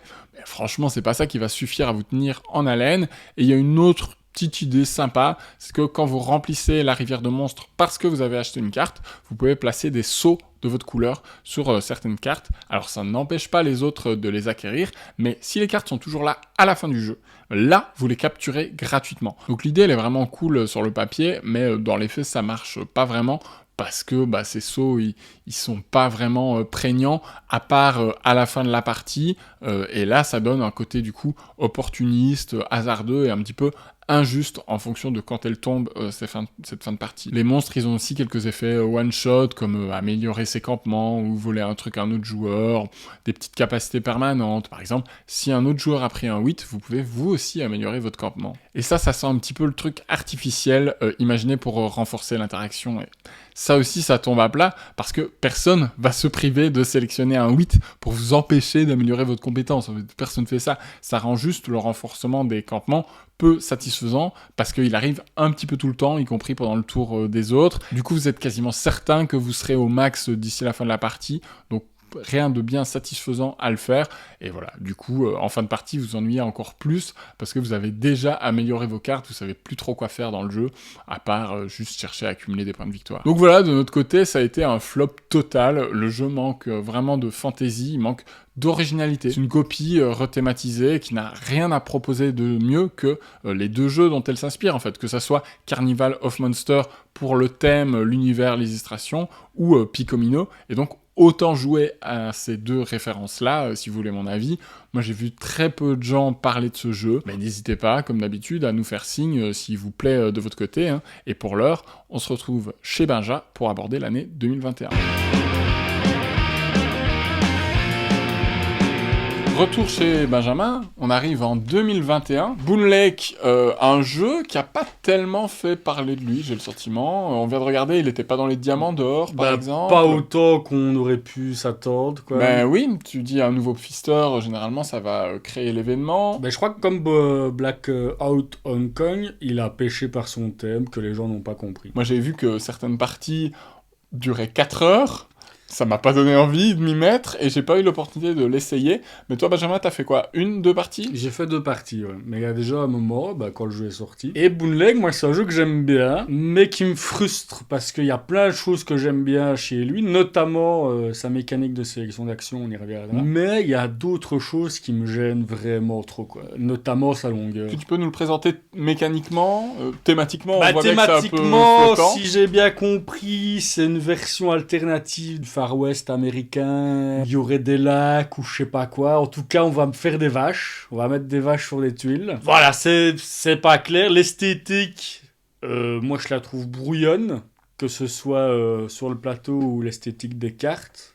Ça me parle pas, en tout cas personnellement, autant que ces autres jeux. Ça rentre aussi dans notre appréciation du jeu et notre envie d'y revenir ou de s'y mettre ou pas. Il n'y a rien à faire, faut en avoir conscience. Et mécaniquement, en gros, on va descendre une rivière avec notre petit bateau. Donc c'est pas vraiment un rondel game, c'est un line game, je sais pas. un line Follow game. the line game. C'est ça, ouais. Et à notre tour, on va sélectionner une action. Alors moi, vraiment, c'est ça qui me branche dans le jeu, c'est sa mécanique de sélection d'action. En fait, si vous voulez, vous avez toutes les actions qui sont disponibles pour tous les joueurs à n'importe quel moment. Donc à votre tour, vous pouvez enclencher l'action que vous voulez. Sauf que quand une action est enclenchée par un joueur, c'est une petite languette comme ça en carton, vous allez la remettre tout en bas de la colonne où toutes les actions sont prises. Et plus une action est basse, moins vous allez avancer dans cette rivière. Et si elle est vraiment basse, ça va vous coûter des points de victoire. Une action qui est snoobée par tout le monde, elle va être au-dessus. Et par exemple, vous allez avancer de 4 dans la rivière. Et avancer dans la rivière, ça vous donne des cadeaux, des ressources. Ça peut déclencher des fins de manche aussi. Donc ça peut vraiment être hyper intéressant d'avancer dans la rivière. Mais c'est souvent les actions qui vont être le moins optimales, qui vont se retrouver au-dessus parce que délaissées, et au contraire les actions qui sont fort sollicitées par les joueurs vont être en bas. Et donc, là comme ça me fait penser aux roues de Praga et de Woodcraft où quand tu sélectionnes pas une action pendant un moment, tu vas avoir un cadeau avec. Un peu, ouais, tout à fait. Ouais, c'est vrai qu'il y a un feeling comme ça. Mais là où ça devient encore différent de ces deux jeux-là, et que j'aime d'autant plus, c'est que, un petit peu à la Porto Rico, quand on sélectionne une action, elle est en 2 temps. Il y a un temps qui est collectif. Ça, c'est toujours bien. Vous allez faire une action à tous les tours, ou presque. À votre tour, même si le jeu est long et que les tours peuvent être longs, surtout à 4 joueurs, la configuration dans laquelle j'ai pratiqué le jeu, à votre tour, vous avez un petit quelque chose, un petit... Ouais, non. Ok.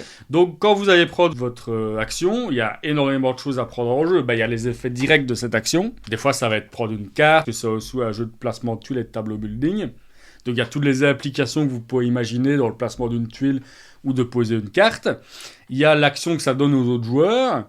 Il y a l'action que vous allez ou le cadeau que vous allez choper en avançant plus ou moins dans la rivière.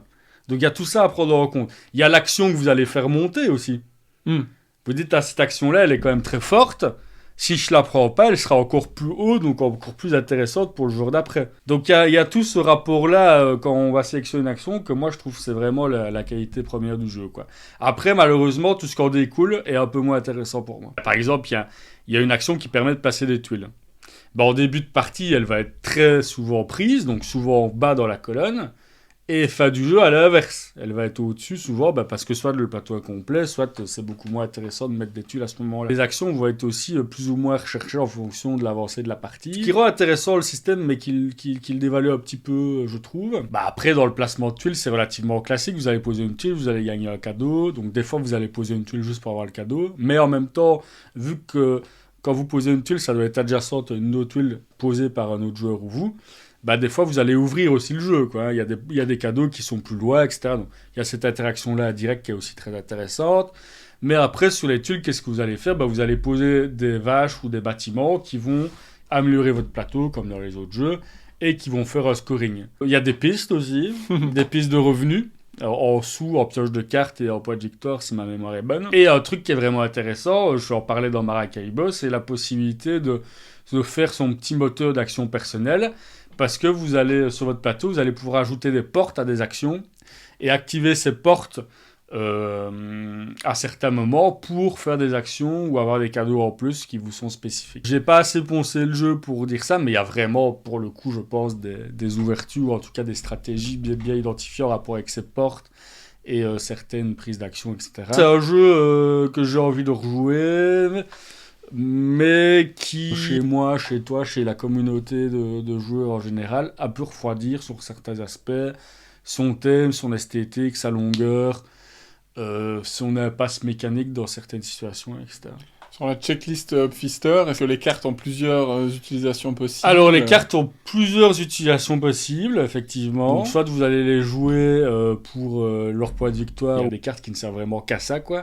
Soit pour renforcer votre plateau building, soit elles ont une utilité aussi en tant que défaut. Puis il y a une histoire avec aussi justement les ressources qui est assez intéressante parce que sur votre plateau, vous avez un petit bateau à déplacer qui va vous rendre disponible des ressources en fait. Et donc ça, il y a une gestion à anticiper en fonction des ressources dont vous avez besoin, etc. qui est aussi assez intéressante, mais qui peut être un peu laborieuse mécaniquement. Il y a eu une extension là qui est sortie à Essen 2023, mais on n'a pas eu l'occasion de l'essayer évidemment. Mais en tout cas, j'ai envie de l'essayer. Artifact, l'extension, je sais pas si elle ajoute un nouveau type de bâtiment. J'ai lu assez peu de retours sur cette extension. Mais le jeu laisse un peu indifférent, j'ai l'impression. Je vois pas énormément de monde y jouer, j'ai l'impression qu'il a vite été oublié. J'étais assez étonné qu'il y ait une extension en fait. Peut-être qu'il a son public ailleurs que dans le cercle des joueurs, joueuses, experts, ou des gens qui donnent leur avis, il y a des gens qui... C'est la partie immergée de l'iceberg, encore une fois, tu vois. Donc. Il y a quand même un peu ce truc usine à gaz,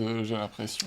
Oui, mais ça a son intérêt, quoi. Enfin, vraiment, le jeu marche bien sur plein d'aspects, mais peut-être qu'effectivement, il a voulu mettre trop d'ingrédients dans son jeu. Peut-être que du coup, c'est un peu trop lourd, quoi. Peut-être qu'avec un peu moins de beurre, ça aurait été mieux digéré. Est-ce que tu penses qu'il joue à moins de 4 a de l'intérêt ? Parce que ce système d'action partagé, souvent, on aime bien quand on est beaucoup.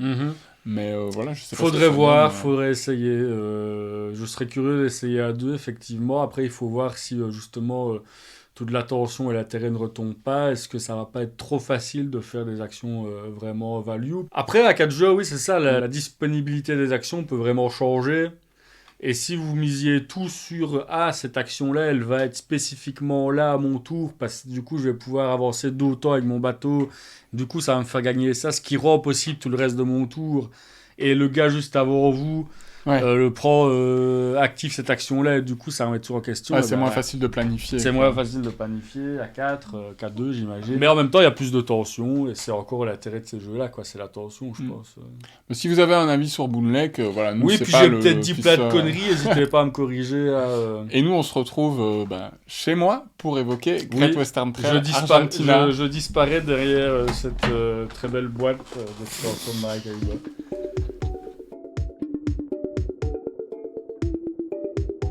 En 2021, il y a eu Boonlake, mais il y a aussi eu la ressortie de Great Western Trail, dont on a parlé dans le volume précédent.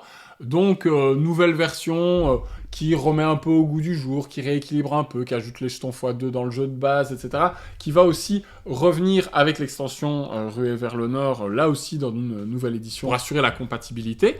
Et à partir de là, on va bouffer du Great Western, parce que vraiment, Eggerspiel a choisi de faire revenir la licence, c'est devenu ça, en force, avec une trilogie où Pfister va faire des relectures à partir de son jeu original et proposer des déclinaisons qui sont à 80-90% identiques, et puis en même temps, il y a des trucs qui font que ça change tout.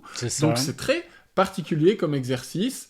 Il n'y a pas énormément d'équivalents dans le jeu de société moderne aujourd'hui. Pas encore. C'est un peu des exercices de style. Il y a Race for the Galaxy, quoi, avec Roll for the Galaxy, Race for the Galaxy. Oui, voilà, c'est un truc qu'on connaît dans le monde du jeu, mais là, Eggerspiel a choisi de le faire de façon vraiment radicale et assez agressive, avec une campagne de com et tout, et un jeu par an, quoi. Donc 2021, le jeu de base qui revient, 2022, Great Western Argentina. C'est planifié vraiment d'un point de vue éditorial, ça monte aussi une maturité du secteur. Et d'ailleurs, on peut souligner rapidement le prix, quand même. Le prix de la réédition de Great Western Trail et le prix des itérations de la trilogie, qui, pour la qualité éditoriale proposée, c'est imbattable. Enfin, on voit plus des jeux à 45€ de cette qualité proposée sur le marché, quoi. Où ça devient très rare, en tout cas. Surtout des jeux dont on connaît la qualité fondamentale, quoi. C'est ça, donc ça aide un peu à faire passer la pilule, d'avoir ces déclinaisons multiples. Et forcément, ça crée des débats, des interrogations chez les joueurs qui disent « Alors, c'est quoi la meilleure version ? Est-ce que je joue à l'original ? Est-ce que celui-là est mieux ? » etc. Et c'est très compliqué. On va pas pouvoir trancher cette question parce qu'on y a très peu joué. On est là pour faire une présentation générale. Mais on va commencer donc par Great Western Argentina, sorti en 2022. Et moi, j'ai réécouté une interview de Pfister de 2020 dans laquelle il parle d'une seconde extension pour Great Western, après Ruée vers le Nord, qui finalement n'a jamais vu le jour. Donc moi je me demande si, j'ai pas la preuve, hein, mais il n'était pas en train de bosser sur une extension, et Eggerspiel a dit non, vas-y Coco, tu sais quoi, on va en faire un jeu à part entière, et on va un peu surfer sur cette tendance de dire, ah bah voilà, nouvelle déclinaison du jeu, comme ça... C'est malin d'un point de vue c'est malin parce que ça peut être des portes d'entrée pour des nouvelles personnes, ça peut être, si t'avais jusque-là pas craqué pour le jeu de base, tu peux dire, ah tiens, en tout cas, c'est le moment de m'y mettre. Ça suscite la curiosité. Tu te dis, tiens, qu'est-ce qu'il apporte en plus, et ça va créer un peu de buzz. C'est ça, et vu que tu as une grosse fanbase quand même de Great Western Trail, ils se sont peut-être dit, c'est des boîtes qu'on va assurément vendre, quoi. D'un point de vue un peu plus cynique et entrepreneurial, ça se comprend aussi, tu vois. Et Pfister, ce truc de cette similarité entre les différentes versions, il compare ça aux cartes ou aux boîtes des aventuriers du rail. Donc il dit, voilà, il y a des nouveaux éléments à chaque fois, mais les règles de base sont les mêmes. Et c'est vrai que ça, c'est quand même très pratique. C'est un petit peu, j'ai fait la même remarque avec Age of Innovation et Terra Mystica. Tu peux apprendre un nouvel Eurogame à quelqu'un en 5-10 minutes. Parce que tu lui expliques juste quels sont les changements et rouler jeunesse. Donc en fait, tu te retrouves, c'est un petit peu comme quand tu apprends une extension à quelqu'un qui a déjà joué à un jeu de base, mais en même temps, la proposition cherche à être vraiment différente. Qu'est-ce que tu as pensé, toi, de Great Western Argentina ? Maintenant que tu m'expliques cette histoire d'extension, en fait, projet d'extension à la place de faire un standalone complet, je comprends tout à fait, en fait, parce que je vois comment ça aurait pu s'implémenter en tant qu'extension. Donc, comme tu l'as dit, tu as 90% des règles qui vont être les mêmes. Donc, on va partir sur un plateau, pareil, on va s'arrêter à des bâtiments, on va pouvoir l'améliorer, faire changer le plateau avec des bâtiments qu'on va pouvoir construire. Il faut aussi livrer des vaches à la fin, etc. Mais par contre, la grosse différence, c'est qu'il y a des ressources en plus et surtout, il y a des bateaux, des zones de plateau qui sont en haut du plateau qui, une fois qu'on aura fait notre cycle de livraison de vaches, on va pouvoir, à bout d'un moment aussi, ravitailler des bateaux qui vont aller livrer nos vaches en Europe ou aux quatre coins du monde ou je sais pas quoi. Et c'est une manière de faire des points de victoire et des sous en plus. Mais ça va nous demander la ressource en plus qui est le blé pour pouvoir activer ces bazars-là. Et moi, j'ai fait que 2 parties d'Argentina. Je dirais que ça alourdit la proposition de base, dans le sens où ça la complexifie, mais après c'est peut-être aussi biaisé par le fait que c'était une découverte et que j'ai pas autant joué que l'autre. Mais c'est quand même l'avis général, j'ai l'impression, en tout cas autour de la table, c'était ça, que c'était un peu plus lourd, un peu plus complexe, mais à la rigueur plus satisfaisant. En tout cas, moi j'ai bien aimé mes parties parce que justement c'est confortable de retrouver un peu des règles que tu connais, mais en même temps, moi ce qui m'avait empêché vraiment d'adhérer complètement à Great Western Trail, c'était la méta qui me dérangeait un petit peu parce que je m'y retrouvais pas.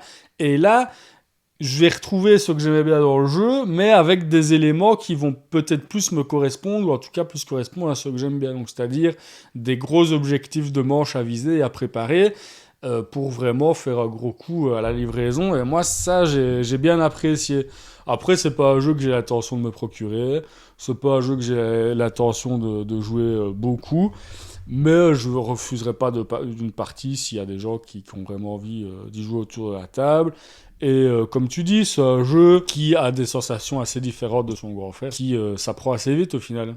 Et ça, c'est chouette parce que les mécaniques de Great Western Trail, on a beau ne plus y jouer ces temps-ci, c'est quelque chose qu'on n'a pas oublié. Ce qu'on peut dire, alors on n'a pas encore énormément de recul, vu que ça fait 2 ans que le jeu est sorti, mais ce qui s'est pas imposé. Il n'a pas remplacé comme une évidence le jeu original. Voilà, on a vu, moi j'avais observé Yoel en faire avec Xavier, qui est un gros joueur du jeu, en faire 10 parties en très peu de temps. Mais au final, ça remplace pas non plus le jeu original. C'est peut-être la limite de ces nouvelles versions-là aussi. Elles sont très bien pour la découverte, parce que tu les appréhendes facilement et elles renouvellent les sensations, elles te redonnent une sensation de fraîcheur. Mais à quel point elles vont remplacer le jeu original, il faut qu'il y ait un vrai twist mécanique, comme avec Age of Innovation par rapport à Terra Mystica, qui dit tu peux crafter ta faction, et ça change quand même vraiment la méta et tout ça, pour vraiment te dire, avoir l'effet waouh suffisamment fort pour te dire je l'achète ou je revends mon ancien jeu. En fait, le truc que je vois, c'est que les gens qui aiment vraiment le jeu de base, ce qu'ils vont aimer souvent, c'est justement son immédiateté, son tempo qui est vraiment très vif, tu vois, c'est au couteau, quoi. C'est un jeu de course aussi et de tempo. Argentina qui est un peu plus lourd, etc. Est-ce qu'ils vont s'y retrouver sur la longueur, tu vois, parce que du coup, c'est pas du tout les mêmes sensations. Mais par contre, le jeu a hypé de ouf, quoi. Tu vois là que t'as quand même une communauté qui est assez solide. Moi, je me rappelle à SN, nous, on avait voulu essayer le jeu. Il y avait vraiment beaucoup de tables qui étaient proposées. Il y avait 3-4 heures d'attente, quoi. Toutes les tables étaient complètes, donc... éditorialement, c'est un pari réussi pour la hype que ça a créé. Mais mécaniquement, est-ce que ça va vraiment s'imposer sur le long terme ? C'est compliqué de faire la part des choses pour le moment. D'un côté, si vous aimez vraiment la licence, ça a du sens d'avoir les différentes boîtes dans votre ludothèque. Mais voilà, nous, ça nous intéresserait s'il y a quelqu'un que c'est le cas. Est-ce que les boîtes tournent vraiment de manière équitable, ou est-ce qu'au final vous n'avez pas non plus votre chouchou, faut vraiment être très très fan pour sortir les 3 de façon équivalente. Alors, je pense qu'il y aura un chouchou, et après peut-être que ce sera pas tous n'auront peut-être pas le même chouchou, quoi. Donc si quelqu'un s'y retrouve, bah voilà, dites-le nous, ça nous intéresse, quoi. En 2022, il y a eu aussi Sky Mines, la réédition de Mombasa avec un thème spatial. Bon, on l'a déjà un petit peu évoqué dans le volume précédent, et je vous avoue que je vais pas le développer davantage, en fait, parce qu'on a déjà dit beaucoup de choses sur Mombasa en tant que tel, et moi j'ai personnellement pas joué à Sky Mines spécifiquement. Je compte personnellement pas l'acquérir, je suis déjà content comme ça avec Mombasa, malgré son thème, ça aussi on en a parlé avec Benjamin. Je suis pas du tout fan de la DA de ce nouveau décor. En fait, moi je suis pas très sensible à la science-fiction. Faut savoir que Sky Mines, il a visiblement pas bien marché du tout. Charles-Amir Perret en parlait notamment dans l'émission Market Play, et pourtant cette nouvelle mouture, elle a pas mal d'atouts pour elle.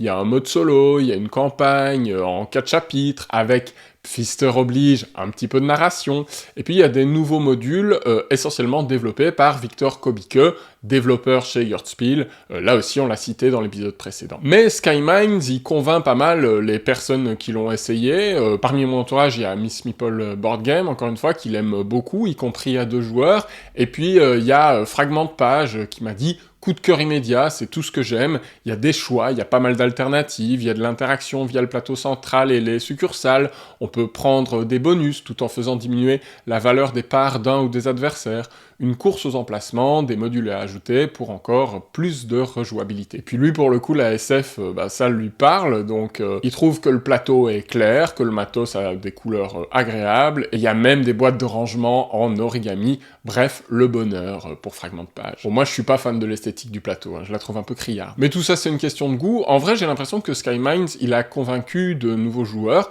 mais que ceux qui ont joué à Mombasa et à Skymines ont tendance à préférer l'original. Bon, dites-moi si c'est le cas, ou détrompez-moi dans les commentaires, ça m'intéresse, et on va passer maintenant à 2023. Si vous avez suivi, vous savez quel sera le dernier jeu de la vidéo, c'est Great Western Trail New Zealand, le 3e volet de cette trilogie. Alors, comment est-ce que Pfister a réussi à renouveler pour la 3e fois sa formule? Eh ben c'est simple, excite les vaches, on achète des moutons. Voilà, c'est la seule différence, hein, fin de la vidéo. Non, enfin si, il y a des moutons, mais il y a plein d'autres différences. Déjà, ces moutons, ils n'ont rien d'un gadget. Ils viennent avec une mécanique particulière, la tonte. C'est une donnée très intéressante parce qu'elle donne enfin, selon moi, une vraie composante deck building au jeu. Parce qu'on peut avoir un mouton de valeur 2 en livraison, par exemple, mais qui vaut 5 en termes de laine. Et ça a beaucoup de sens si on part sur une stratégie à base de pelotes, de pulls, de bonnets, tout ça. Bon, en vrai, on tricote pas des vêtements, juste de la thune, grâce à nos tondeurs. Donc c'est un nouveau métier, il y a un 4e type d'employé disponible. On peut défausser les moutons correspondants, ce qui nous permet de faire tourner notre main encore plus vite. Et on va aussi pouvoir placer un disque dans une zone spécifique en haut du plateau, car oui, c'est une autre nouveauté. Comme dans l'extension Ruée vers le Nord, il y a un second demi-plateau au-dessus du plateau principal, et sur ce demi-plateau supérieur, on déplace un bateau qui vient remplacer la mécanique de la locomotive. Bon, ceci dit, cette zone maritime, elle confère surtout un feeling de jouer avec l'extension Ruée vers le Nord, puisqu'on place des petits comptoirs avec une course sur certains espaces. Parmi les autres ajouts, on trouve une piste oiseau, qui est assez anecdotique hein, pour le coup, elle nous donne des points de victoire, mais il y a surtout une mécanique de pépites qu'on peut thésauriser, puis utiliser pour acquérir des cartes spéciales, un baril, un gouvernail, une boussole, qui ont chacun leurs petits effets, et tout ça, ça donne un sentiment de vraiment jouer à un deck building pour une fois. Donc moi j'ai en fait eu l'occasion de jouer qu'une seule partie de cette version, avec Yoel de First Player d'ailleurs, on a fait une vidéo ensemble pour donner notre avis à chaud, je vous y renvoie si vous voulez plus de détails. Moi plusieurs mois après, je garde un bon souvenir de cette version, alors après, vous l'avez compris, je suis pas un fan hardcore de Great Western, donc je me vois pas l'acheter, mais je pense que à choisir, je recommanderais cette version-là à un Eurogamer qui veut découvrir le jeu. Parce que là, pour 40 €, t'as un jeu dense, avec beaucoup de rejouabilité, un feeling qui est similaire à celui du jeu de base, plus extension, avec ce demi-plateau supplémentaire, et puis une dimension deck building plus poussée, et des moutons, quoi, des moutons.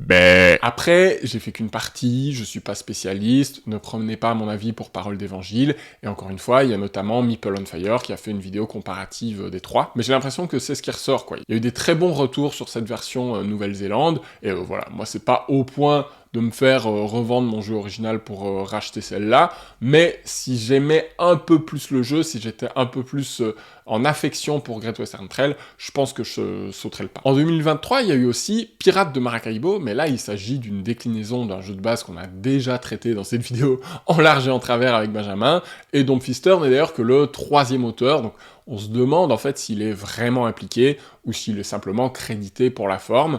On reviendra peut-être dessus si on a l'occasion de l'essayer. Allez, j'avais dit que la rétrospective irait jusqu'en 2023, mais comme je suis généreux, bien sûr, je vous fais un brief sur ce qui nous attend de la part de Pfister en 2024. En 2024, on aura droit à une déclinaison en jeu de dés de Port-Royal. Et oui, vous êtes heureux. Sobrement intitulé Port-Royal The Dice Game. Elle doit sortir là, en mars 2024, au moment où je finalise la vidéo. J'ai pas pu me procurer les règles. J'imagine qu'il s'agit encore d'un jeu plus léger que l'original, qui est déjà pas un jeu expert non plus, hein, et je pense que ça le recentre sur l'aspect stop ou encore, c'est ce qui semble ressortir en tout cas du verso de la boîte. C'est un jeu à cocher qui propose 4 feuilles différentes, on peut engager des personnages pour scorer leur point de victoire spécifique. Et voilà, hein, je pense que c'est à peu près tout pour la ludographie d'Alexander Pfister. Hein. Il y aura peut-être un nouveau jeu de plateau qui va être annoncé pour Essen, je sais pas, mais là je pense qu'on peut conclure la vidéo pour le moment, non? À moins que...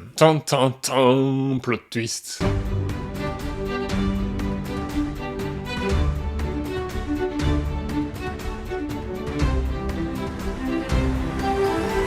Et oui, Pfister est sur un jeu vidéo. Ce jeu s'appelle Demon Loop, et c'est le premier jeu de Magnolia Games, un studio autrichien. Demon Loop, je pense que pour Pfister, ça va être un aboutissement. Parce que c'est une façon d'amener l'histoire, la narration à laquelle il tient tant, de façon plus intégrée, moins factice, puisque dans un jeu vidéo, c'est naturel d'avoir une alternance entre des phases de dialogue, de narration, et puis des phases de gameplay. Là où dans un jeu de société, c'est quand même moins courant. Faire avancer des dialogues dans un jeu vidéo, on a l'habitude. Dans un jeu de société, on doit lire une carte entre les parties, c'est quand même moins fluide, quoi. Alors, c'est quoi ce Demon Loop? Ben, le jeu nous propose d'affronter le Loop, une entité maléfique en constante évolution, dans un jeu tactique écrit par le célèbre auteur de jeux de société Alexander Pfister, hein, ça c'est les éléments de com, ils mettent ça bien sûr en avant, ils cherchent à aller récupérer le public de Pfister, c'est bien normal. On va devoir protéger les humains des démons, en construisant notre deck, en recrutant des villageois, et en devenant assez fort pour percer le mystère de cette boucle démoniaque. Alors il y a une petite interview de Pfister qui parle de ce projet vidéoludique. Il nous dit par exemple qu'il aime beaucoup Zelda Breath of the Wild, même si là ça n'a rien à voir, mais aussi, et là c'est plus pertinent, Slay the Spire, qui va d'ailleurs arriver en Kickstarter là bientôt. Il paraît que c'est une purge, moi je l'ai backé, on va voir. Dans l'interview, il explique que son boulot en tant qu'auteur de jeu, c'est souvent de faire des rondel building games. En fait, c'est comme ça qu'il appelle Great Western Trail, qu'il appelle Maracaibo. C'est une sorte de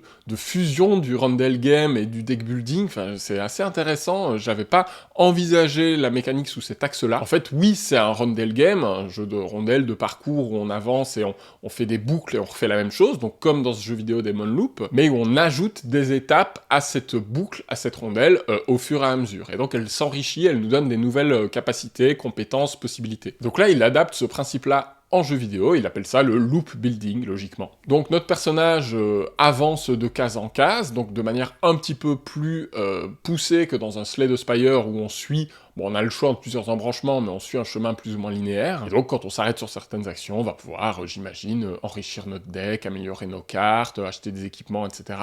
Le twist, c'est que le démon, le méchant, se balade lui aussi sur la loupe en même temps, et quand tu le croises, il y a un combat. Et tu veux attendre d'être préparé le plus possible pour le combattre, mais tu sais pas exactement où il va aller, puisque c'est une intelligence artificielle, donc il y a une prise de risque. Typique Pfister pour le coup, hein, le côté pousse ta chance. La communication officielle de Magnolia Games a annoncé récemment qu'il y avait Enhydra Games qui ont rejoint le projet, donc c'est un autre studio qui vient les épauler, parce qu'ils galéraient un peu, parce qu'évidemment c'est une toute petite équipe, hein. En gros il y a un programmeur, de ce que j'ai compris, et Pfister nous dit que c'est ce programmeur qui a le plus de boulot. Lui, c'était pas tant de travail, il a surtout testé la mécanique en amont, mais maintenant que le jeu tourne, le gros du boulot est fait le concernant. Le jeu planifie un accès anticipé pour cette année, donc on va voir s'ils parviennent à s'y tenir, hein. Ça doit sortir en 2024. Pour ceux qui connaissent pas le jeu vidéo, l'accès anticipé, c'est tu achètes un jeu qui n'est pas encore tout à fait fini, mais qui a déjà une tranche bien jouable, et puis ce jeu va s'enrichir petit à petit de nouvelles étapes, de nouveaux contenus, de nouvelles mécaniques, jusqu'à la sortie officielle. Donc c'est une sorte de Kickstarter, sauf que tu as le jeu tout de suite et tu peux y jouer tout de suite, quoi. Et une autre bonne nouvelle, c'est qu'ils bossent sur l'histoire avec une autrice de fantasy australienne, parce que, on en pense ce qu'on veut des histoires de Pfister, mais moi je les trouve pas incroyables, donc là, il y a une vraie dame qui sait écrire, qui va passer derrière. Je pense que ça va faire du bien. que chacun fasse ce qu'il sait faire. Hein. Pfister, il est excellent dans les mécaniques de jeu, qui se concentre là-dessus. Bon, le jeu, il a l'air de pas faire beaucoup de bruit. Je sais pas si vous étiez au courant, mais moi, c'est vraiment par hasard, en faisant des recherches sur l'auteur, que je me suis aperçu que ça allait sortir. Et d'ailleurs, l'interview, quand j'ai regardé, elle avait fait 17 vues en 3 semaines. Donc franchement, pour l'instant, on peut pas dire qu'il y ait une hype autour de ce projet. Et moi, je pense que ça peut vraiment exciter les Eurogamers, donc jetez-y un œil. Allez, avant de conclure, quelques conseils créatifs d'Alexander Pfister, glanés ça et là dans les interviews, les podcasts que j'ai pu écouter. Alors, Alexander, il décrit le secteur du jeu de société comme actuellement très difficile, et du coup, il conseille aux apprentis auteurs et autrices de garder leurs attentes très basses, en fait. De partir du principe que ça va être une galère, de faire les jeux pour soi-même, pour se faire plaisir, et ne pas du tout s'attendre à ce que nos premiers jeux soient publiés. Bon, il enfonce un peu des portes ouvertes, là, mais je pense que c'est toujours bien de le rappeler, quand même, que c'est extrêmement difficile de parvenir à faire exister son jeu dans ce marasme constant de nouveautés. Il nous conseille aussi de tester notre projet de jeu avec des gens qui seront vraiment honnêtes. Donc pas juste les amis ou la famille qui vont dire que c'est bien pour faire plaisir, ou qui vont être biaisés dans leur jugement, mais de le tester avec vraiment des gamers qui connaissent d'autres jeux et qui sauront vous dire si votre création se démarque ou pas, si elle a vraiment une idée novatrice ou pas. Et vous-même, dit-il, vous devez viser la création d'une mécanique centrale innovante, et pour ça, en fait, il n'y a pas de secret, il faut jouer à beaucoup d'autres jeux. Pour info, le jeu que Pfister a créé, qu'il préfère, et ça je trouve c'est assez révélateur de la personnalité qu'on a dépeint un petit peu pendant ces 2 vidéos, c'est Port-Royal. Il raconte qu'il y a même eu un challenge à Essen où il jouait simultanément à plusieurs tables de Port-Royal, comme moi avec le projet GIPF, hein, ça nous fait un point commun, Alexander. Donc évidemment, ça c'est possible parce que Port-Royal est un jeu très léger, très fun, très accessible. Essaye de jouer à plusieurs tables de Mombasa ou de Great Western Trail simultanément, je pense que tu vas imploser. Et Port-Royal, c'est aussi son jeu le plus vendu, donc à son sens, c'est un jeu qui a contribué à amener beaucoup de gens dans le hobby du jeu de société, et ça le rend très fier. Alors il dit que à haut niveau, il y a beaucoup de chance, que vraiment quand on maîtrise le jeu, c'est un peu le hasard qui va déterminer qui gagne, mais tant qu'on n'a pas atteint ce haut niveau, il y a aussi beaucoup de stratégie. Et c'est un jeu qui compare, figurez-vous, au poker, avec tout l'aspect probabilité, quand on pioche une nouvelle carte, qu'il faut envisager. Il est temps de conclure, et désolé de le dire comme ça, je vais être un peu cash, mais pour moi, force est de constater que Pfister incarne un auteur assez inégal, qui est capable bien sûr du meilleur, mais aussi du pire s'il n'est pas canalisé. Moi je pense qu'il a évidemment, à n'en pas douter, l'étoffe d'un très très grand game designer, mais il s'accroche selon moi à des obsessions qui parasite ses créations plus qu'autre chose. Et il n'y a qu'à voir comment il traîne des vieux protos, hein, on en parlait dans le premier volume, depuis son enfance, son adolescence, et c'est un mec d'obsession, quoi. Il a ses idées en tête, et il est assez borné, je pense, notamment par rapport à l'implémentation de la narration. Cette histoire, il met énormément d'énergie dedans, il en met même dans un jeu de draft minimaliste comme Tibor de Builder. Moi ça me paraît aberrant, personne n'a envie de lire une histoire avant de se lancer dans une partie d'un quart d'heure, une expérience qui est faite pour être fluide, incisive, je ne comprends pas, quoi. Pour moi c'est de l'ordre du contresens, et à vouloir mettre de l'histoire partout, même dans des boîtes qui n'ont pas réellement le support pour accueillir de la narration en fait, bah, cette histoire, elle perd de son importance, et déjà de base je pense que c'est quelque chose qui n'intéresse pas tout le monde, mais si en plus tu te retrouves à la mettre sur des supports très annexes, qui la rendent très peu lisible, qui la mettent très peu en valeur, je pense que tu te tires une balle dans le pied, quoi. Pardon, hein, Alexander, pardon, mais moi je serais vraiment curieux de savoir qui s'intéresse à l'histoire de ces petits jeux de cartes, de My Goods, etc. Qui en a quelque chose à faire? Et franchement, si c'est votre cas, on en discute dans les commentaires, ça m'intéresse. Est-ce qu'il y a des gens qui se sentent immergés dans le thème de New Del? Est-ce qu'il y a des gens qui sont allés au bout de la campagne de Maracaibo juste pour connaître la suite de l'histoire? Moi je trouve ça super que Pfister soit un créatif avec sa vision, avec ses envies, et qui cherche à les imposer et à les faire exister, parfois un petit peu à contre-courant des tendances éditoriales, mais je crois que ses désirs prennent parfois le pas sur la qualité de ses jeux. Et d'ailleurs, à part Maracaibo, ses jeux les plus marquants, donc Mombasa et Great Western, c'est des jeux dénués d'histoire. Il y a une autre composante à laquelle il tient beaucoup, c'est la prise de risque. Et ça c'est intéressant, parce qu'elle introduit une incertitude qui aura sûrement tendance à déplaire aux joueurs experts, mais ça correspond à ses goûts à lui. Donc là encore, c'est une optique créative qu'il impose contre la marée, quoi. Mais là, je trouve ça intéressant, parce que ça permet d'avoir des jeux experts un peu plus incertain et donc un peu plus ludique, un peu plus renouvelable aussi parfois, et un peu moins froid, un peu plus fun. Et c'est pas pour rien que c'est Port-Royal, le jeu qu'il a créé, qui préfère. C'est celui qui met le plus au centre cette mécanique de pousse ta chance de la façon la plus pure. Et enfin, c'est la même chose pour les thèmes forts, hein. C'est des composantes qui l'éloignent du style typique Eurogames, qui est incarné par exemple par un Stefan Feld, qui lui va mettre des thèmes complètement interchangeables. On est dans une ville, on est dans une autre, on sait pas. Et Pfister, paradoxalement, adore. Je pense que les designs de Pfister sont moins ciselés que ceux de Feld, ils sont plus touffus, voire parfois à la limite de l'indigeste, hein, comme on a pu le dire avec Boon Lake, et en même temps, ce sont des marqueurs qui font sa personnalité, qui font de lui un auteur, vraiment au sens de la politique des auteurs des cahiers du cinéma, là où un Rainer Knizia, par exemple, qui nous pond des mécaniques efficaces à l'appel, et vraiment, je sais pas comment il fait, respect infini à lui, ses jeux sont quasiment toujours une valeur sûre, mais il sort beaucoup trop de jeux pour garder le contrôle, Knizia. Donc il pourrait être vu davantage comme un exécutant, un mercenaire hyper balèze, certes, qui met son talent indéniable de game designer au service de projets multiples, protéiformes, mais il n'y a pas vraiment de cohérence. Donc les ingrédients chers à Pfister, ils me touchent personnellement, moi, moins que ceux qu'on retrouve chez Pearl Games, chez Istari, chez Feld, chez Luciani, toutes ces rétrospectives précédentes que j'ai faites avant tout parce que c'était des entités éditoriales, des auteurs que j'affectionnais beaucoup. Et Pfister, soyons honnêtes, personnellement, je pense qu'il s'imposera jamais autant dans ma ludothèque que toutes ces références-là. Mais il reste une personnalité inventive, une figure du monde du jeu ambitieuse, qu'il faut surveiller, ne serait-ce que pour ces expérimentations vidéoludiques qui vont arriver cette année, et ça j'ai quand même hâte de voir ce que ça donne. Mais ça va peut-être être complètement nul, hein. Il faut s'y préparer psychologiquement aussi. Parce que faire un jeu de société et faire un jeu vidéo, c'est pas du tout la même chose. Adapter ce qui fonctionne bien dans l'un, dans l'autre, c'est difficile. On en reparlera peut-être sur la chaîne, et sachez que j'ai déjà fait une vidéo sur le sujet, au tout début, hein, quand c'était encore la bulle ludique, et elle a complètement bidé, mais pourtant je suis assez content des théories que j'expose là-dedans, donc n'hésitez pas à aller jeter un petit coup d'œil. Merci d'avoir regardé cette longue rétrospective jusqu'au bout.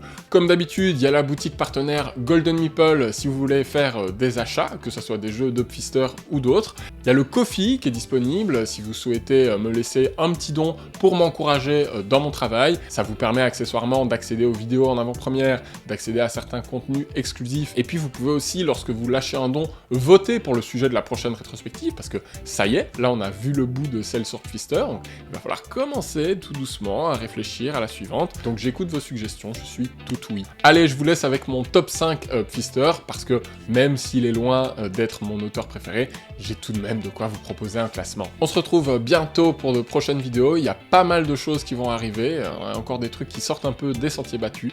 D'ici là, jouez bien par chez vous. C'était Boris pour Rue du Jeu, à bientôt, ciao.